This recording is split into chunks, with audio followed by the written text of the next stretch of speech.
this computer. Boom. Recording. Okay, so do you remember Rdio, Brian? Oh, I was a huge fan of RDO. Oh, me too. I was so sad when it went away. In my opinion, Spotify is a poor replacement of Rdio. But one of the main features that I used in Rdio is I followed tons of artists, and then they had like a new releases tab. Do you remember that in Rdio? Yeah, and it would show you like anything new by your favorite people. Exactly. And so that does not exist in Spotify, which is just mind-boggling to me. It used to look like this, like new releases this week. You could see like all the new albums that have just come out from the people that you follow. This is the iPad version of it. Yeah, just like, and you could also toggle. This was an earlier version of their UI. You could toggle between like last week, 2 weeks ago, an overview. I miss that feature. I now use Spotify. I have all my music in Spotify. I have all my followed artists in Spotify, but they don't freaking have this. They have a like new releases playlist or something that randomly pulls 25 songs from the albums that have come out from your followed artists in the most recent. It doesn't even tell you. Like, it's stupid. Like, it's just, so I wanted to rebuild that. So it turns out that Spotify has an API that allows you to pull all of your followed artists and all new releases via API. So we can rebuild this with software. We can. And so that's what we're going to be working on today. So I've got we have a VS Code live share open, and I'm using a shared terminal and a shared buffer, so I can be editing, and then if Holdy presses the pin button up here in the top right, he will follow my cursor around as I open files. So the thumbtack on the menu bar is what you're looking for, Holdy, if you want to follow what I'm opening. And then I have a shared terminal as well that we can share, and so I'm going to go ahead and show you what I've built so far and start the Rails server. So by the way, I'm writing Ruby on Rails. I know that that's not the language that you guys all know, and so hopefully this is still valuable. Well, that's weird. Maybe I have to do bundle exec Rails. That's weird. This shared terminal thing may not work. That's fine. I've got it running locally, so. Cool. All right, so I'm going to close the terminal, and I'll just use iTerm, and we will do it that way. Let me open that up next to VS Code, and I ran it this morning. All right. That's. Yeah. What we can always fall back to is you can go to request remote control, and we can always fall back to like VS Code sharing if we have to. All right, CD documents /code/ Spotify new releases. I want to start the server. Yeah, for some reason it works there, but not inside VS Code. I don't understand what VS Code does to like on environments for a second. Oh, the other thing I should do is I should start Pomodoro because we should take breaks. Hitting start on that. Okay, so what I do, Holdy, what I normally do is I'll have like Rails server in like the first console, and then a Rails. Like a console in the other one? Yeah, exactly. Rails console, yep. And then Jess, can I stop you? We're gonna pro tip this, Jess. Go back to the one where the server's running, and then just Command-Shift-D, split the pane and put a console below. That's how I like it. Command-Shift-Z. D, got it. Cool, yeah, we can do that. And then, there. All right, sweet. So I will exit this one and close this one. Is that raw IRB for your Rails console? Should have Pry installed. Oh, I haven't installed Pry on this environment. We could definitely do that too. Let's see. Can I get my there we go. No, this is kind of crazy. All right, cool. So then the top one will be, so this is also guard. I have guard running around my specs. I've got some weird warning errors that we need to clean up as well. So those happened when I did a recent bundle upgrade. Yeah. It's like directories already being watched. Something about the way that Rails server works in Rails 6. I think it actually has like a JavaScript watcher that does compilation, like compiles your JavaScript assets. And so when you run guard, yeah, go for it. Yeah, there's that's the yarn precompile thing. There's a flag you can turn off Yarn to watch your assets folder to precompile, and that'll stop most of that crap. Well, here's the other thing I'd like to do is I'm still using this. I started this project on Rails 6.0 beta 3. Oh, okay. So I need to go to Rails 6.0, which 6.01 is probably out as well. So I need to do like a gem upgrade across this project. But what do you say we just like dive into some feature development and do a gem upgrade later? Can you just give me one gem? Give me pry Rails, and then I'll be good. Sure, yeah, let's do that. All right, gem file. So I'm already at work on a branch because I've already started on this PR.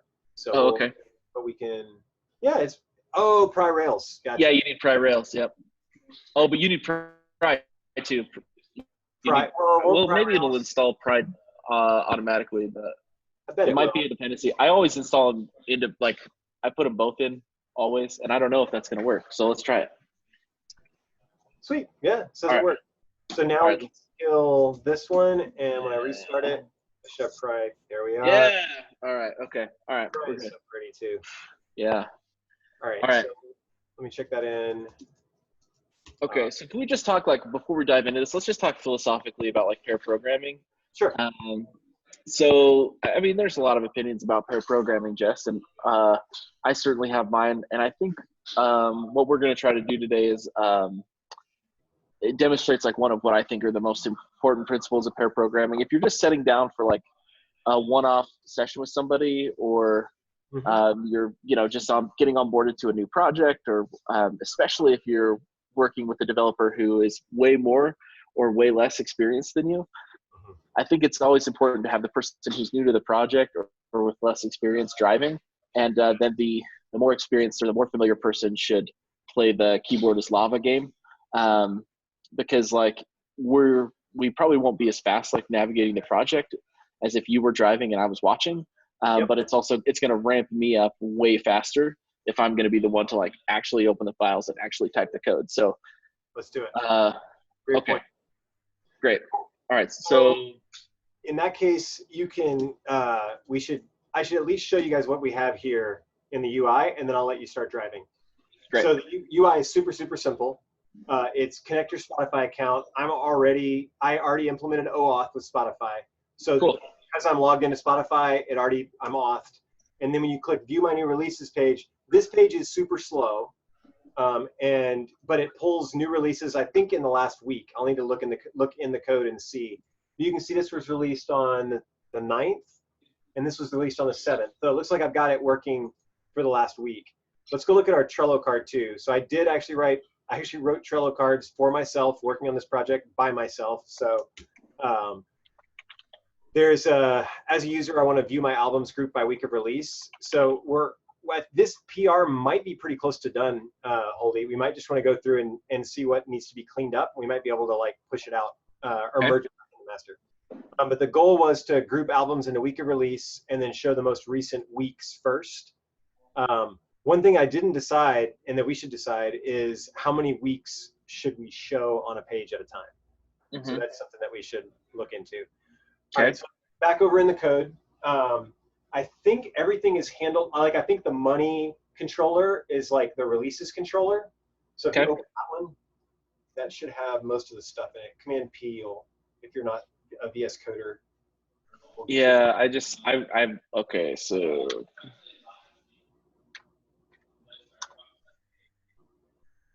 So you guys, all right. You guys watching at home, Holdy is taking on a brand new editor for this project, so we can use live share. He's not normally using VS Code, so. I did try to install the Vim extension, so let's see. Oh, well, HJ, we're moving. Yes, all right. I use Vim extensions as well, so we're good. Great. All right, so this is our thing. So so we have one method in this controller. This is tied to a route, I presume. Yep. Oh, we're storing the token in the cookies. Nice. Looking up our users, find by remember token. Okay. And then albums, Spotify service, get recent album. Oh, I should give you one more piece of context, Holdy. Yeah, okay. I spent maybe 9.5, 10 hours on this so far. So what you're looking at is barely more than spike level prototypey code. So this is So there, you'll see a lot of stuff in here that you're like, man, there's got to be a better way to do that. Yes, there does. Yeah. So one of the first things that I would do, Jess, is I would let me just jump over here. Sure.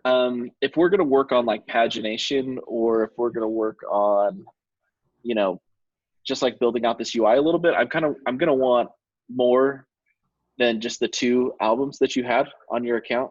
It sounds like you have kind of a limited library. Oh no, I have a huge library. Okay. That's why we should figure out why. Why don't you dive into Spotify service, get recent album. I think the most recent commits on this project, I actually extracted all the code. I had all the code in the controller. Like it was just like total spike code. And I just extracted it into a service. So I think if we go to Spotify service, get recent albums for it, you'll see. We can definitely do that though, released after, and just see what all comes up. Yeah, so that would be my first change. I just want to see like if giving it more months will give us a larger collection. Yep, let's see. It may not. I don't think so. I don't know that we're even using that variable in the get recent albums. Oh, okay. Yeah, I just was in the process of refactoring that. So let's go. All right, okay. So let's go check out the Spotify service. Mm-hmm. Spotify service. I don't know if this is relevant for folks in Node.js land. Like you may know better than I do, Holdy, but like anytime I'm communicating with an external API, I tend to call that like a service and like move that into its own set of directory and wrap all of my code for communicating with that service in there in terms of like the authentication and anything else that's like needed, so that the rest of it like kind of separation of concerns, so you don't have to see that. Yeah. I mean, that's a Rails convention, right? Like a service object to communicate with an external API that like has its own interface. I think most of the time, like in Node, you would do kind of the similar thing, like architecture-wise. I just want to scroll through this real quick and see what we've got. So we've got an authenticate method. Here's our request. We've got a callback. That's nice. Oh, a little, okay. And then we create a user from the authenticate. All right. So this get recent album score is the method we thought we wanted to take a look at. Yep. I'm getting a little irritated that if I hold down J, it doesn't like continue to scroll, but if I use an arrow key, it does. Oh. So VS Code key bindings, man. Yep. All right. So you've described what this method should do here. Let's read that first. Get all artists for each user in chunks of 50. Which is a limitation of their API. Can't get more than 50 at a time. Sort the albums by release date, group in a week. So followed artists by response. So artists, followed artists, item, album response, all albums to select. Okay, so yeah, you are passing. Go ahead. Yeah, I was just gonna say you're not using your release after. Yeah. So I was going to say that now that I'm looking at the method, I can tell that I was definitely in the middle of refactoring it, because I don't leave comments in code, and I put comments in code when I'm writing methods, and then as I it's almost like a to-do list for myself. So this is still in the process. There's my to-do list right there of what I need to work on, and once we do each one of those things, we can remove them. You'll delete it. Yeah. All right. So. So right now, if you look at get all artists, we're only getting the first 50 artists, that API endpoint, and we can go look at the API docs if you want to go tool around and like see what that API endpoint looks like. But I can tell you line 37 is fetching 50 artists only, and we need to fetch all artists. And that's why that line 32 says we're gonna have to get every single followed artist. Oh, okay. All right. I see what you're saying. I probably follow like 700 or 800 artists or something, like some ridiculous number on Spotify. All right. And then, so once we have,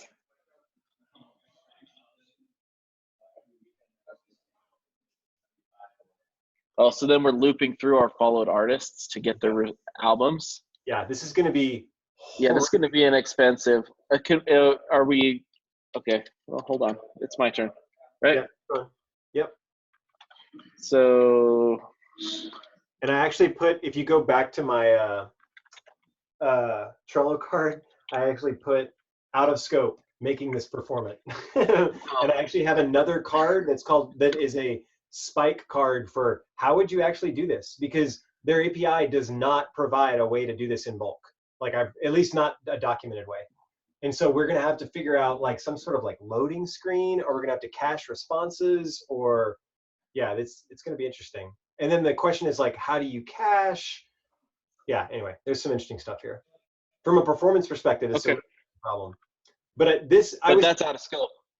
Well, I was thinking for this, and if you want to dive into that actual problem, we need to solve it eventually. What I was thinking about for this card was specifically make the UI look good. Like let's get the things broken down by week. Like let's make it look like RDO, and then let's make it fast. Oh, well, okay, all right, that's fine. I'm not a UI guy. I was more interested in like, let's make this thing zippy. But let's solve that problem. We're doing the ticket that was assigned to us by our project manager. We're gonna get this thing out the door. Sounds good. We're gonna ship some code today, Jess. Darn it, we are there. We're so close, man. We just need to get. Right now, we're not getting all the artists. That's problem one. So the first thing I would want to do is like, if we're just going to focus on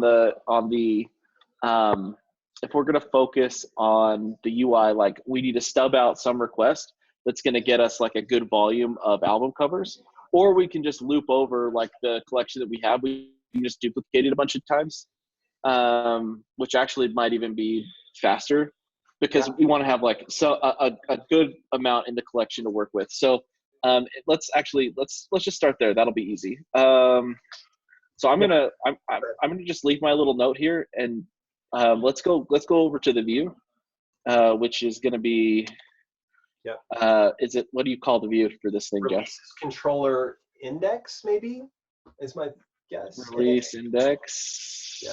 Release index. How fuzzy is this? Oh, apps views index ERB. All right, okay, so we're just albums each do. Great. So what I want to do is go modify the value of this albums variable to be like 50 or so, and then we can start to play with that in a puzzle piece. So let's go back to our, how do I navigate buffers? Can I just click on it? Is that lame? Ah, geez, I feel so dumb. Okay, so albums, so, okay. Holdaway, this is gonna be dirty. Well, I've got a question for you. Like, why don't we in Spotify service, go back to Spotify service, line 37, 38. Why don't we just hit that endpoint and get all my artists and like shove them in an array? Isn't that what's happening? Everything else is wired up. Like line 41, line 41 then gets passed into 43, which like gets all your albums, right? So if we just got them all and shoved them into followed artists, we have to handle pagination. I guess that's what makes it more complicated. We actually need to like read the response from Spotify and find out if there's another page, get the next page, shove it into followed artists. But that's another approach that's real, right? Like we're eventually gonna have to do that, no matter what. Yeah, I'm just thinking like, well, if we want to isolate our concern here, if we only want to work on the view, let's just only work on the view. Let's get the view ticket done. Like and then it's like, I like that. We have some back-end work here. Let's do the back-end work on its own ticket. Dude, I love it. So what I was gonna do is just do here. Yep. Is at albums equals that, and then so at albums is gonna equal albums plus albums. Yeah, exactly. A whole bunch of albums. Oh, I thought of something else we can change to do this really fast. Okay. There's one line in the Spotify service that you can change. Not even a line, 2 characters. Okay. It's even better. Line 51. Okay. Date.today minus 14. So just set that to like minus 365. I was just gonna exit all out. Or exit all. Well, that'll get all albums ever. Yeah, that'll be fine. That'll get all albums released by these 50 artists.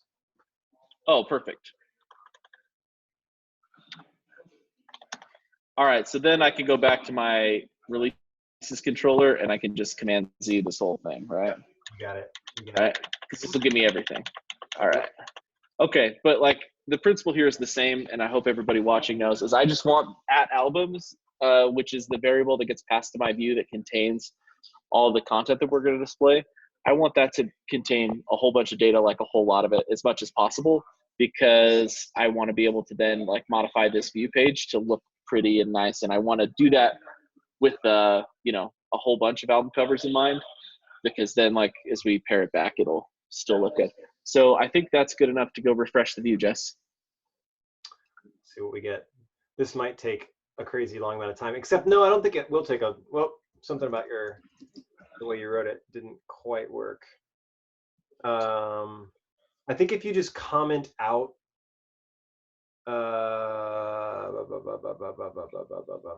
oh yeah, you can comment out lines 49 to 52, because all that's doing is selecting a subset of all albums, right? Yeah, you can just comment out 49 to 52 and be done. Nice. All right. That should actually give us every single album, hopefully. All right. So if I'm, there we go.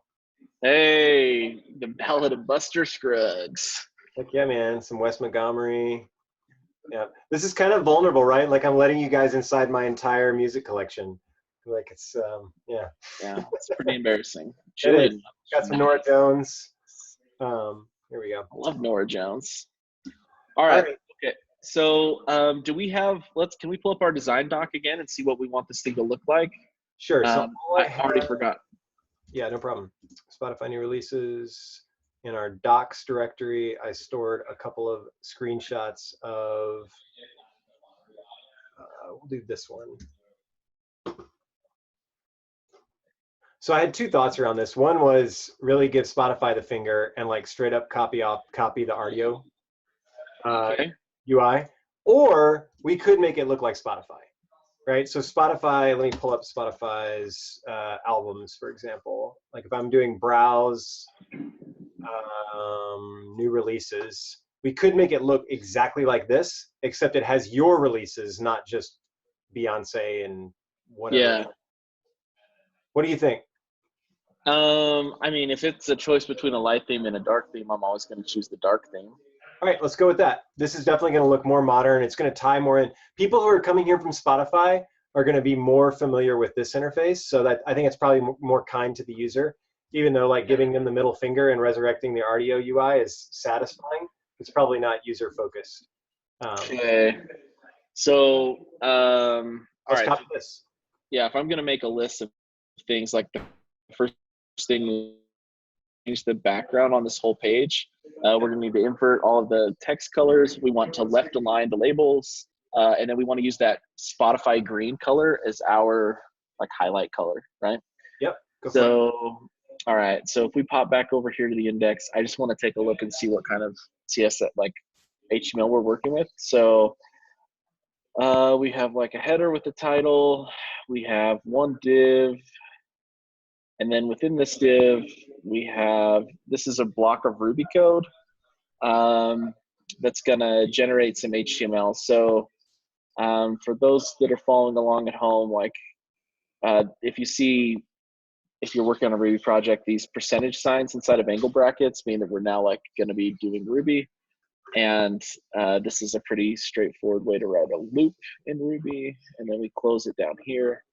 And so basically, we're going to loop over this collection that we generated in the controller, and it's going to print out this HTML for each element, or for each item in the collection. So we're just going to print out the image of the album cover, a title, the artist.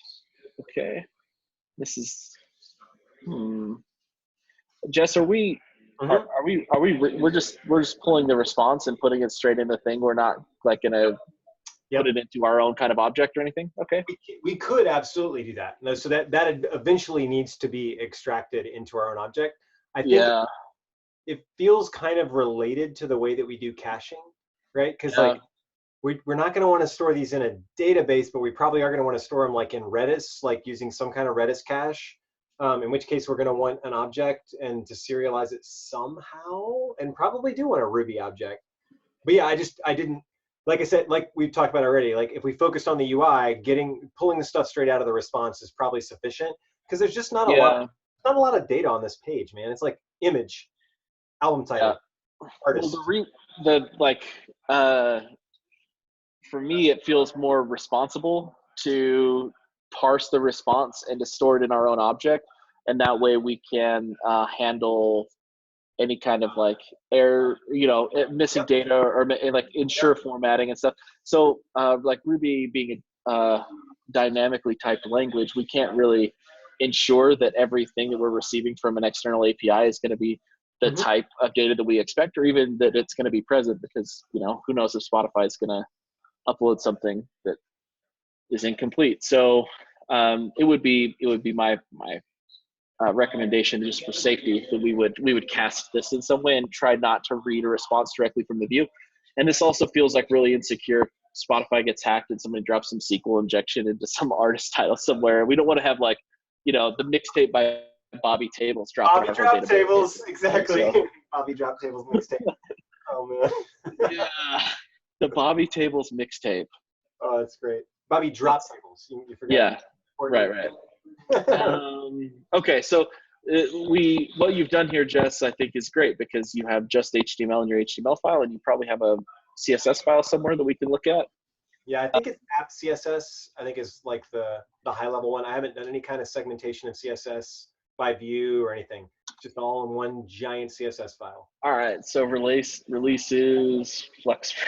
We're gonna use Flexbox today. Okay, all right. Seems like a great place to use Flexbox actually.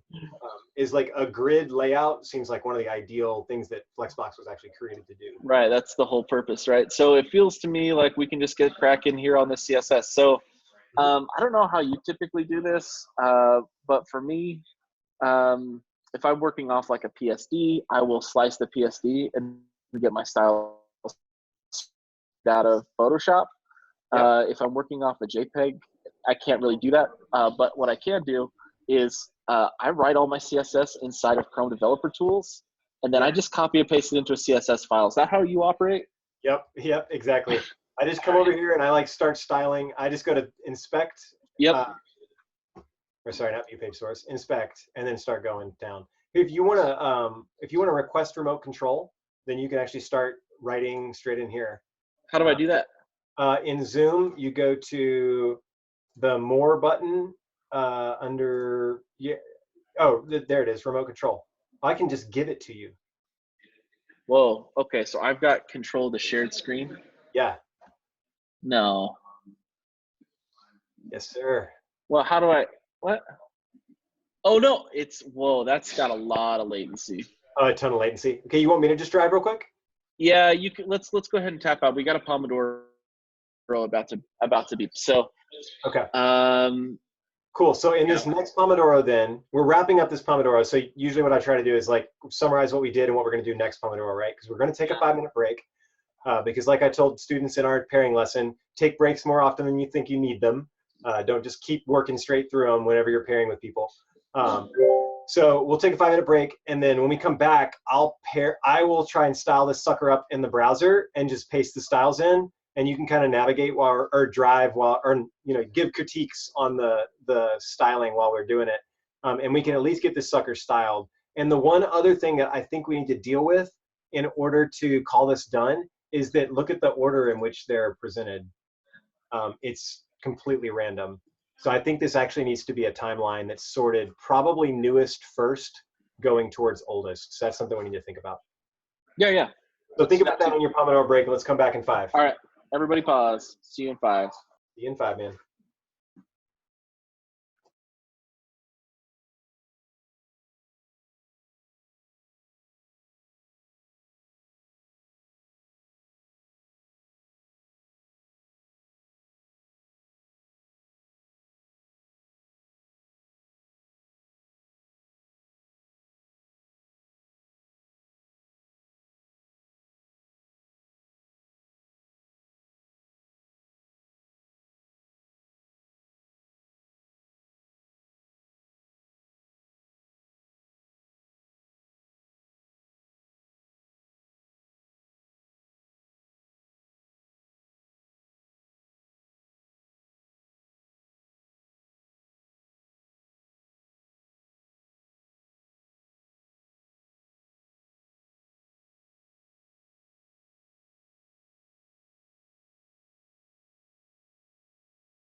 Alrighty.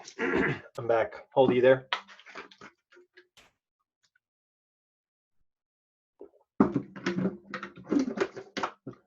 All right, well, I'm gonna go ahead and start. Hopefully Holdy didn't get held up in the hallway. All right, so as I mentioned, as Holdy and I were talking about before, we're gonna make this page look like Spotify because Spotify is what it's based off of. People are coming here and connecting through the Spotify API. So let's go ahead and inspect this element. And just like Holdy was saying, I like to do design in the browser and then just copy stuff over. So we'll start by setting the background color for the body black. Then we'll do, hey man. Oh, let me unmute you. I can't unmute you. There we go. How about now? I'm clicking unmute. Lame. Still not getting unmuted. That's interesting. All right, I'm gonna stop my share and try resharing. Sometimes the sharing thing does weird things. Unmute myself. Okay, am I good? Can you hear me? Good now, yes sir. Let me reshare again. All right, let's do it. There we go. All right, cool. Okay. So yeah, I was just starting off here. Background color. It's a font color, is that what it is? Or text color? It's text color. Okay, text color, yeah, white. I think it's it? not color, it's just color. Oh yeah, that's right. I'm like, what is it? Can't remember. All right, and then the other thing I like to do, I think you can actually, the other thing I was going to say when I said the way I like to design is I like to actually rip people's designs off. And so I'll just go straight in and look at, I'm logged into Spotify right now. So open the web player and go to home. And I think I can inspect this. Can I open the inspector view? Hopefully. Inspect elements. Boom. All right, great. So now we can just steal their styles directly. Let's see. These are a little different, interesting than what's in the app. Yeah, the labels are center aligned instead of left aligned. And I guess this is, okay, is there a releases tab up here that I can go to? There it is, new releases. Yeah, they're center aligned. That is weird. They've just got more. They've got different teams, man. They've got one team works on the Electron app, one team works on the web app, and they're not communicating. JV. Yeah, big surprise JV. There.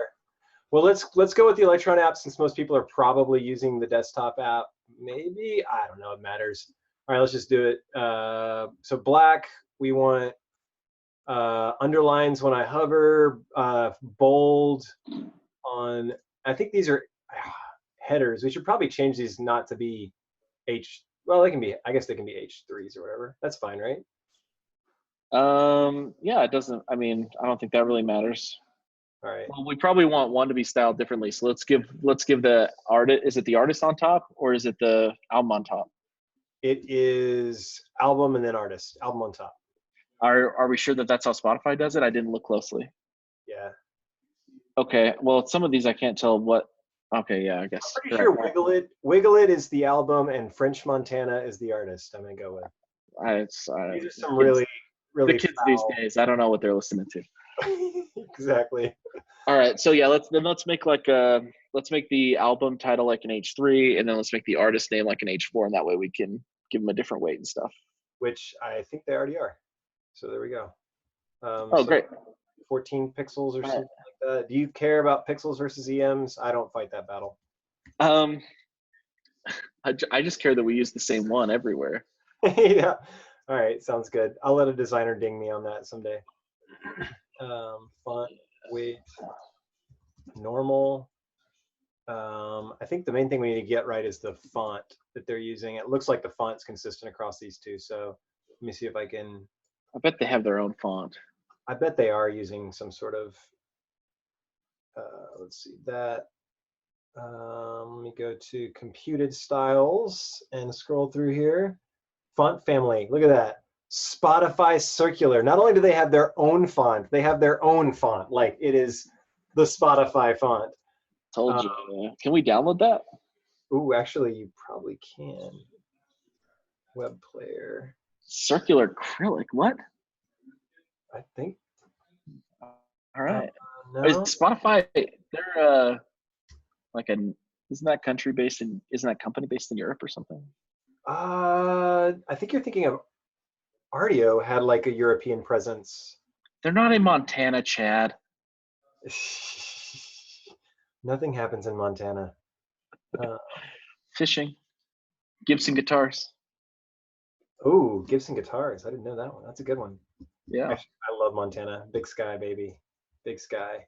Looks like we can download the font there. Boom. All right. So let's add the font.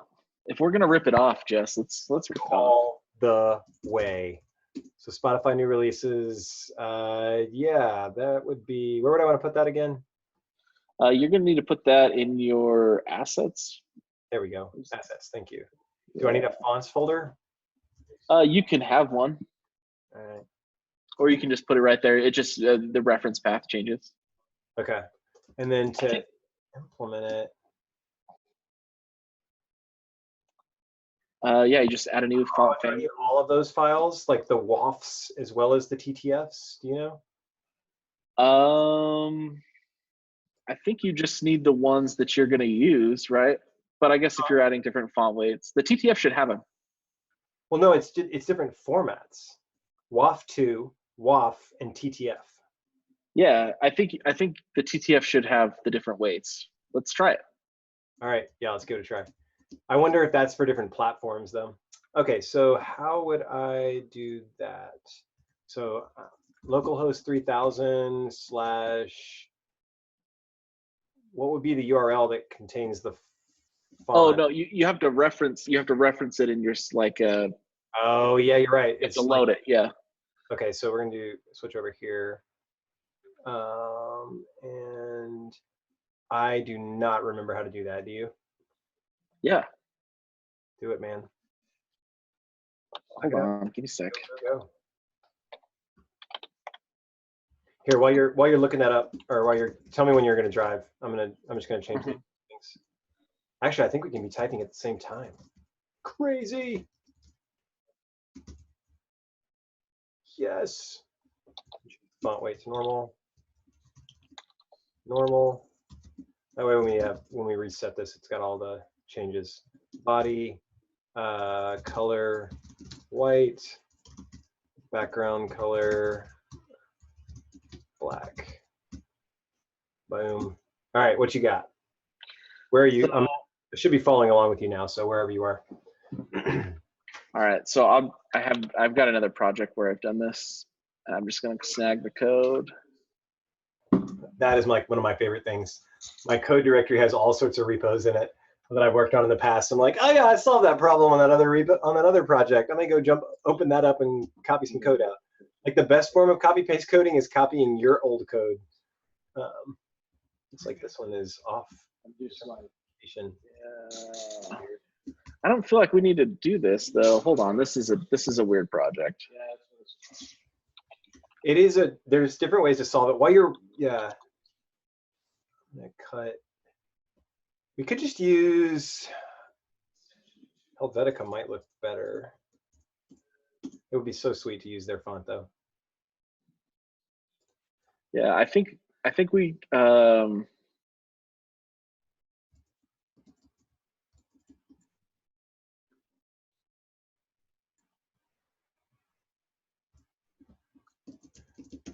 The other thing that they do on there, and this looks like it is consistent, so I am going to steal it, is they use a different color for their artist font.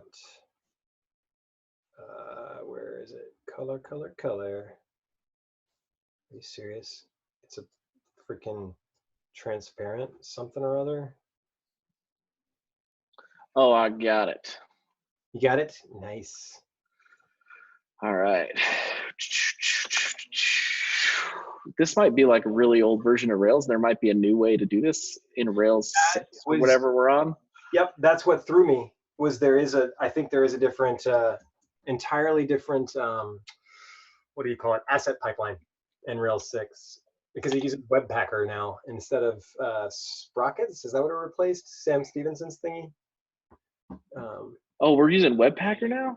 Yeah, Rails 6 is Webpacker. That's crazy. It is. All right. So what we need to do here is just like, we're going to call this the Spotify. Oh yeah, you can do like a GST. All right, I'll do it so you can see it. LS app. What's the name of the file? That's what I was going to get for you. Spot icon, all lowercase, no spaces. _ regular _2 .tdf. Like that? Like that. Yep. Let's rename that file eventually. Terrible file name. Wait. Wait. What if that is the icon only? Let me open that file and add it to my fonts. That might actually be an icon font. Yep, it's an icon font. What the heck? Okay. Oh, we checked on that. Okay, so. All right, let's just use like Open Sans or something. Yeah, I'm with you. Okay. We'll put that as a to-do. Yeah, there we go. Who's our PM? Go make a Trello card. Exactly. Mirror their font. All right, so I think we're good there. So one thing we need to do is we can now refresh the page and you get, should get all these changes. Oh, we need to cut the number of tracks. And I think having the release date under there is actually meaningful. I know that they don't have it in the UI. Yeah. But I like having it because that's like the whole project. Yeah. Let's not pretend like they're smarter than us, Jess. Definitely not. We can improve. We can improve on their UI. All right, so when a Cowboy, let's take a look at it back and forth. All right, so we need the font color on the, and that's what I was trying to do in Spec Element on, and not having any luck finding the color. Check this out. What color? Oh, Spotify green? That opacity. I was like, why is the color say it's white? Because opacity is set to 0.6. That's an odd way to specify color, but I'll go with it. Oh yeah, because that's one of the hex codes. It's the middle two, right? It's like saturation, hue, and opacity, right? Really? I did not know that. You didn't know that? No, I thought the hex codes were just like arbitrary. I didn't know that the digits actually mattered in that thing. Yeah, don't quote me on that. Somebody's gonna look it up and quote me on it. Somebody's looking that up. I thought maybe you're sure showing me right now, actually. No, it's three sections. Yeah. That's awesome. I did not know that. How did I not know that? Well, I mean, one of these days, Jess, you'll. One of these days I'll attain your level of no, I never will. Why should I even pretend? All right, let's see. Let's make these links as well. Well, yeah. Let's just slice them up. So yeah, opacity with the digits. Nathan Thomas says it's the digits at the end. I'm skeptical that it's at the end. I still think they're in the middle, Nathan Thomas, but we're close. Opacity 0.6 is the thing for artist. And then we need to lose the bottom margin and top margin on these H3s. I don't think I have a CSS reset in here. Should I drop that in now? Because like this is like user agent style sheet, man. Like feels like this is the time to reset if we're going to be doing real styling. Yeah, let's go for it. CSS reset. Eric Myers, baby. Meyer Web. It's the same one I've used since I don't know how long. Oh, you're just your reset? Yeah, I mean, unless you have any other preferences, I always use Eric I don't care. Yeah, sweet. Yeah, I don't think I've ever worked like seriously on a project where I didn't import a front end framework. Like I'm not a UI guy, so I'm like, just give me Zerb Foundation and I'm good to go, you know? Oh man, I like hand rolling my CSS. I'm weird like that though. Yeah, different strokes. Yep, different strokes. All right, so what that did is reset a whole bunch of stuff for us that we're gonna have to now specify.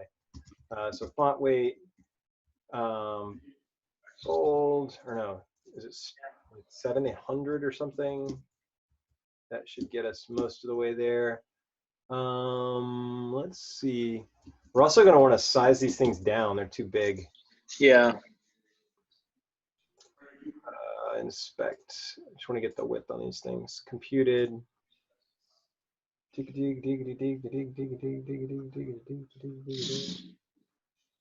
there we go. 190. Okay, so an album cover image. And the way I'm doing this is like totally jank, right? Like the hard code. So it's going to take the image and resize it down. Yeah, if we were doing this for real, we would be using a library like ImageMagick to store those images, or to convert those images probably. Ooh, interesting. So now is when the styling gets a little more complex, right? We need to actually take those, because we're now overflowing the release size. So we actually need to set a, releases need to have, We need to wrap the card in a div. There we go, done. It already had a max width. I was just setting it to 300. Oh. There we go. Can you add, here's another thing I like to do when I'm doing layout, Jess. Yeah, sure. I like to jump in the body and just add like a 1 pixel, like a red solid border, so that I can see the border between all of my elements. Oh, interesting. 1 pixel, solid red. On all elements? Do you do it like body caret? How does that work? Because that's going to do only the body, right? Like you see the 1 pixel red border there? I get what you're saying. Yeah. We got to add it on the on every all children. Basically. All children. Yeah. So how would that? What's the all children? Somebody post all children code. It's going to be something like, yeah. I know how to get a specific. It's like, is it a caret? Is this a Sass file? This isn't a straight up CSS file, so no. But you can. Maybe the wildcard operator works in newer versions of CSS. I don't know. I'm just going to Google how to port a border around every HTML element in CSS. Yeah, there should be a wildcard. Yeah, so it's star. You don't do the body, you do it on the star. Got it. All right, let's try that. Yeah, duh. Ye old forgetfuls. This is the kind of thing that you know that it's a thing, you just can't remember what the thing is. Exactly. Like it takes Googles. 2 seconds to look it up. The Googles. Right. We do the Googles. And this I think, Jess, again, is this important thing for people to learn, is like that you can know and you don't have to be able to remember them because they take 2 seconds to look up. It's the hard things that, like, oh yeah, it would take me a while to discover that. That's something I need to hold on to in my memory. Mm-hmm. Like I have a text.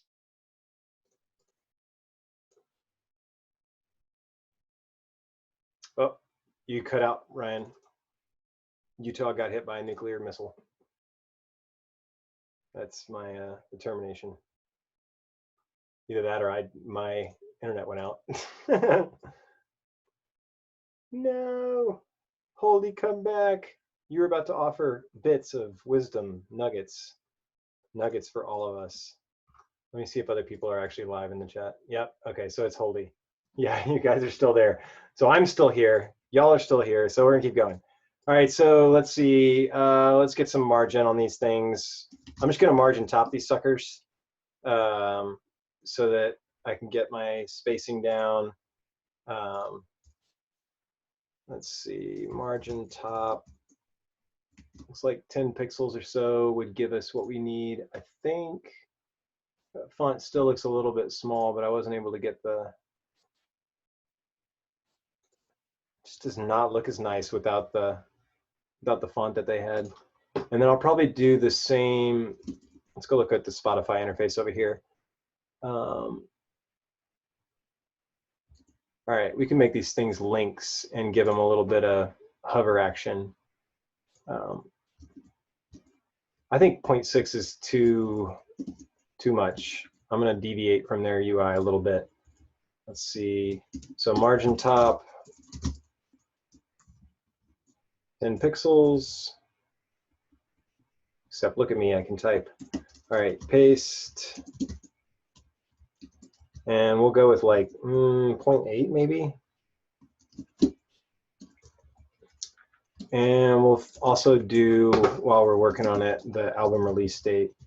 Make that probably 14 as well. For color, I'm going to make it white and use their style of opacity for color, even though I don't like it. I may come back and change it at some point.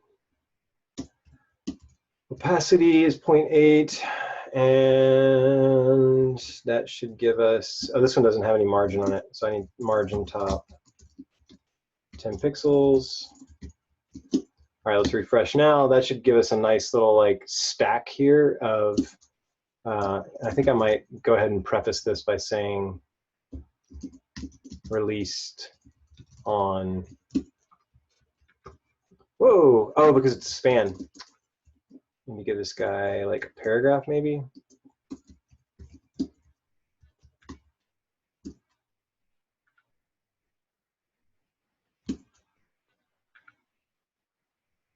The only bad part about fetching a ton of data is like this page being unperformant because it takes forever. Shoot, what I break, yo?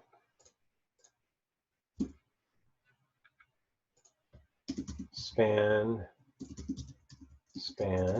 set it back to that.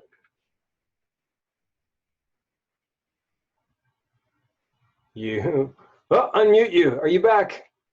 That's amazing. Oh my gosh. Oh, that's hilarious. Most creative use of pencil.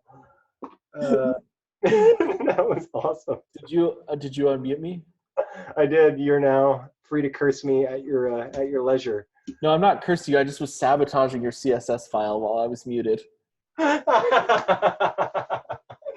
was like, what's going on? My CSS is jacked. Check out line 49. There we go. Oh man, that's awesome. Shared buffer. Right. Yeah, for some reason I lost you. I don't know what happened. Yeah, no, the internet here at the Lehigh office is kind of unstable, so. Well, that would be why. I was like refreshing my my screen and it was totally jacked. I was like, what in the world? Oh yeah, I just was writing in your CSS file. One of the students put it in chat and I thought, hey, oh man. An idea. I'm gonna do something. VJ Das. Hat tip deep VJ. That was awesome. Right on your screen. All right, so now we should be, I think this is going to be all right, style-wise. Yeah, this doesn't look too bad. Let's make this header, releases header, look nice, and then. All right, let's go write some Ruby code. We've got like 3 minutes left. Let's do this sort. Yes. I feel like this is an opportunity to use my second favorite Ruby operator, which is the TIE Fighter operator.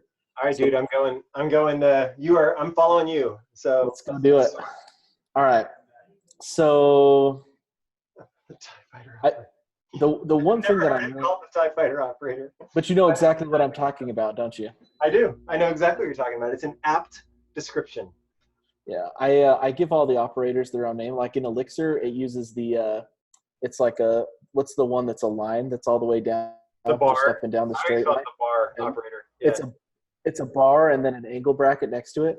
And everybody in Elixir land calls it a pipe operator, but I call it the flagpole operator because it looks like the flagpole at the end of like a Mario level where you have exactly, jump as high as you can. And the shovel is like the two angle brackets to like. That's awesome. Yeah, those are. I like to get. Okay, anyway, so here we go. So what we need to do here, Jess, this is an opportunity to really show these guys like binding.pry, baby. What a proper development environment looks and feels like. So go ahead and go refresh your page and let's hit this breakpoint and let's write some Ruby code. You guys are gonna this is pretty amazing. Guys. Here we go. Buckle up. Buckle up. All right. Buckle up and wait for Spotify to get pounded. Oh no, but I can't get a hold of your terminal. Oh. Yeah, no, it's gonna be closed. Like we need the iTerm window now. Right, because dropped a break. Yeah. So it's going to be an iTerm. All right, so I guess you're going to have to drive. I'm going to have to navigate because I can't type on your screen with any kind of real latency. But I'm like, hey, can you make that bigger? But it's actually just I need to zoom in on my own screen. Okay, so I'm just going to tell them what's happening here. Go for So it. we just dropped in a breakpoint, and that's this binding.pry. That's the same point as like a break anything else. But Rails is cool, and it gives it to us loaded with all of the context that we have currently loaded. So anything that we've got stored globally or even in the class as an instance variable, we can just like get a hold of. So just drop an @albums right here. Albums. All right, and it's going to paginate the response for us, but just do like an albums.length. Tell us how many we have. All right, great. So let's just get a hold of one album. So let's call like album equals @albums.first. All right, you're gonna manually index into this. You're not gonna give me a dot first. Yep. All right, so I'm having you do this, Jess, because I don't know the structure of this object, and like we discussed earlier, we're just like whatever the response from the API is, we just shoved it into this collection. We haven't turned it into a real Ruby object yet. So what I need to release date is what we actually want, Holy. Yeah, we're just going through the process of discovering that. So it should be like album. Keys? Yeah, we could do that, and it'll list all the keys. I usually like to look at the keys and the values together just to make sure that release date isn't like some stupid Boolean field that's like, yes, it has a release date. Because again, people who set up databases that aren't me are dumber than I am, and they call things stupid things. But in this case, it's safe to assume that album release date is actually going to return a date. But let's see what format it comes in. Here's one of the interesting things I discovered earlier on this project is that there's actually a release date precision. So the release date precision can be day, week, month, or year. Oh, cool. So the release date has various different formats. Now, of the 320 albums or whatever we have here, I don't know if any of them have a release date precision other than day, because I haven't like done a deep dive exploration of the data in Spotify. But I had like a line of code in Spotify service to specifically account for this, which is ignore albums that don't have a release date precision of day. Okay. Yeah, So this is a situation where we would want to, like, we would definitely want to cast this to an object that we have control of, so we can account for those edge cases and normalize our data, right? Yep. So our method would be like, if the release date precision is day, then just like put the release date in our release date column. If it's anything else, like we want to treat those differently. So like if it's year, we just round to January 1st or whatever. So here's a fun Rubyism we could do, which is albums.any. Do any of the albums have a release date precision other than day in our current set, right? Precision not equals, whoops, get my equals there, not equals day. All right, so I think that will give me, whoop. Uh-oh, we do. We do. So we could select them. Yeah, let's remove them. So, okay, so what we're gonna need here, Jess, I think we're gonna need to have we're gonna need to go through and like process this albums collection in a couple of ways. The first thing we need to do is remove. Let's just remove everything whose precision is not day, and then we'll have like what we'll end up passing to the view will be like a sorted albums variable. So we'll need to remove the ones with the wrong precision, and then we'll need to sort them by release date, and then we'll hand that to the view. So we could do that all in one line in Ruby if we wanted to do that, just to get things sorted, or we could do it like the right way, like you mentioned, is probably wrapping these albums in an actual object. Yeah, let's do the quick and dirty way for now, and like then will give us a to do. I'm a big fan of the quick and dirty. Well, we're not doing back end work right now. We're doing front end work. Exactly. So we could do albums dot select, like give me only the albums that have a release date precision of day. Right. And then now you're sorting magic. What do you want? You're driving. I mean, you're navigating. Well, so all of a sudden I can't like really read your screen. It like went all super fuzzy. but it's basically we take that collection and then it's is it dot sort and then like open curly braces. You give the two variables, the A comma B in the block, and A TIE Fighter B. Well, it would be A dot or A square bracket release date. Do we need to parse that release date into a date? I think it'll sort on the string if it's a date. We might need to cast it to time. Again, this is why we'd want to put it into a real object. Yep. I'll call this new thing we're creating sorted albums, and we'll just manually dig through them, see what we get. So sorted albums first, release date. I think it's dot sort. It might be sort by. So the first one is 1957. That's probably the first release date, or that's probably the oldest one, I would bet. And then if we do last. So we want to do B first. Yeah, so there we go. So we just want to maybe reverse that? Or if we do B and then if we do B first and then A second, it'll put the greater value first. Cool. Okay, so let's do that. So if instead of like A TIE Fighter B, if we do B TIE Fighter A, it'll do it the right, like what we want. All right, so I just did that. And sure enough, you're right. Sorted albums first is release date 2019, like just a couple days ago. And last TIE Fighter for the win. 1957, dude, awesome. And Ruby. Ruby with the win too here. Okay, so now I can just copy that line of code. We can now go back over to our controller, remove the binding.pry, and then paste in our awesome, super long line of code here. Yeah. This is really gross. I would never put that in a production application, but. Nor would I. Okay. Look at all the gross. Okay, so now you need to kill your instance variable in front of that select. Thank you. You named it. Yep. Yeah, you're right. Yeah, I think I will probably do it that way. All right. If any lab student watching wants extra credit, I will give 5 extra credit points to the first person to DM me the definition of the law of Demeter. Yes. 5 extra credit.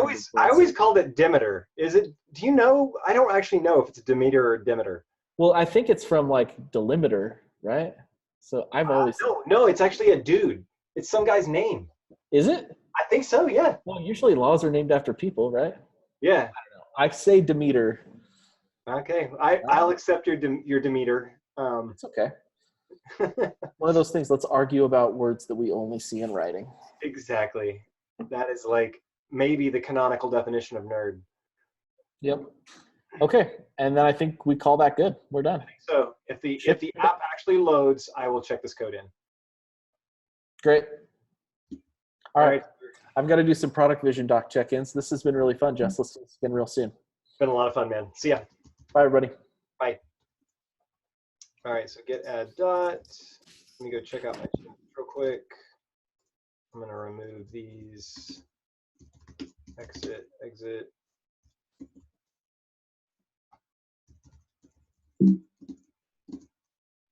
All right, cool. 19. These are the most recent. Scrolling down to the oldest. Awesome. So I'm going to go ahead and check this in.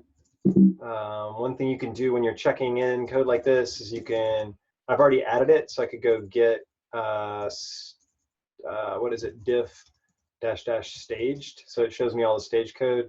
There's my reset. I'm going to make sure I don't check in any extraneous stuff. Here's the meaningful changes to my CSS file. Those are fine. Here's my change to my controller where I did the sort. That looks good. We added this one item right here, which is the to-do list item. And then we commented that out so that we could get all albums. So when we come back into this code to actually do the performance work, we'll want to clean up this method overall and uncomment that code, but that's fine. And then I added this released on. So yeah, all this code looks like code I want to check in. Good. So I already have it staged. So let me write a commit message, sort albums by newest first, and copy Spotify UI. All right, write that, push that up. And now if I go back and look at my, I think there's a couple things that this still needs from a UI perspective in terms of like that releases thing, but we're super duper close. If I go to my GitHub repo and go to my pull request, which I've already opened up and have been working on. Look, see draft pull request there. As soon as I started working on this PR, I opened the draft PR, and that way I could come in and use the diff system. The other thing is I've got this pretty cool thing called Hound CI that like goes in and reads my reads through my PR and like tells me about styling things that I want to change. So it's a pretty nice little tool. All right, so files changed. Looking through here, installed timecop. That was for testing. Installed RSpec. Yeah, everything looks pretty good. So I think I'm going to go ahead and merge this into master, and we'll do some more styling on another PR here. I'm also ignoring a lot of Hound CI's comments because I really am not. I should really implement something called Rubocop, which is similar to a linter in JavaScript. If I want to clean those up, it's not worth my time to go through and manually change all the things in Hound CI. So I may do that at a later time. Ready to go. So one thing I would do just for the sake of like other people who would be reviewing it is take a quick screenshot of the app with the new changes and drop that into the PR for context. Looking good. Normally you would want to get another person to review your code, but in this case I had most of it was written while pairing, and I'm certainly not going to have someone else like outside of my project go through and give me code reviews. So if any of you wanted to code review my code, you're welcome to do it. Take a look. This is a public repo on my repo. So I'm gonna go ahead and merge this in. View albums group by week of release. Go ahead and delete that branch. And we're done. Now go to Trello and take the card, move it to done, remove my face, and there we go. And so next up is what I was mentioning to Holdy, investigating how to reduce page load time, because the way I'm doing it, pounding their API with dozens of API calls is not performant, and you guys saw that when I was trying to reload stuff. So, all right, with that, I'm gonna go ahead and stop, and you guys can go and get about your day. Thanks for hanging out with me. It was a lot of fun. Next time we'll go write some more code, go a little further. So thanks, guys.